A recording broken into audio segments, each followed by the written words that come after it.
The president can attack the whistleblower rhetorically all the president wants. It doesn't change the fact that the record of that call shows the president of the United States in a same conversation, indeed immediately after the Ukraine president asked for more military help, the president of the United States asked that leader a favor, though. And no attack on the whistleblower or anyone else is going to change those underlying facts. During our discussion now is Bradley Moss. He's a national security attorney whose law firm partner is representing the whistleblower. Mr. Moss, thank you very much for joining us tonight. I want to get your reaction to what the president had to say today when he was asked about his rhetoric at possibly endangering the life of the whistleblower. Sure, absolutely, Lawrence. What the president has said, what he has been stating on Twitter, what his allies in both Capitol Hill and in the media have been espousing is rather disappointing and quite candidly beneath the integrity and the prestige of the office of the presidency.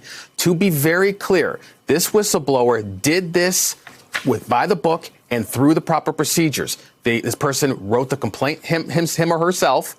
They did not provide the details of the complaint with counsel. They only sought guidance on procedures.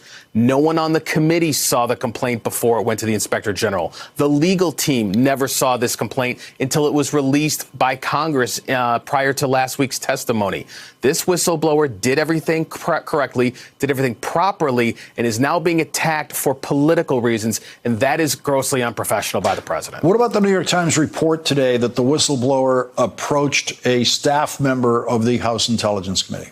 Yeah. So this happens all the time. It's all too common because by and large, most people in the intelligence community don't know the ins and outs of these procedures. They don't know the ins and outs of the law, nor should they have to know that. That's why there's lawyers. That's why they seek counsel. So what it appears happened here was the whistleblower went through agency counsel to try to raise the concern very vaguely, very initially, was concerned that there was some stonewalling, which may have actually been true. And so the person reached out to someone with a security clearance on the House Intelligence Committee for guidance. The whistleblower did not provide the substantive details, did not provide a copy of the complaint they were considering drafting. They sought initial guidance. As the Senate Intelligence Committee noted in a separate press release today, this happens all the time. What did the House Intelligence staffer do? They said you need to submit a complaint through the whistleblower process. It's called the Intelligence Community Whistleblower Protection Act, and you should probably get an attorney to help you. They did not identify an attorney for the whistleblower. The whistleblower found the initial attorney on this, Andrew Bakaj,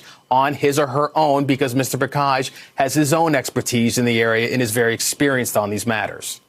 Bradley Moss, thank you very much for joining us tonight and clarifying that. Really appreciate it. Thanks for checking out our YouTube channel. Subscribe by clicking on the button below for more from The Last Word and the rest of MSNBC.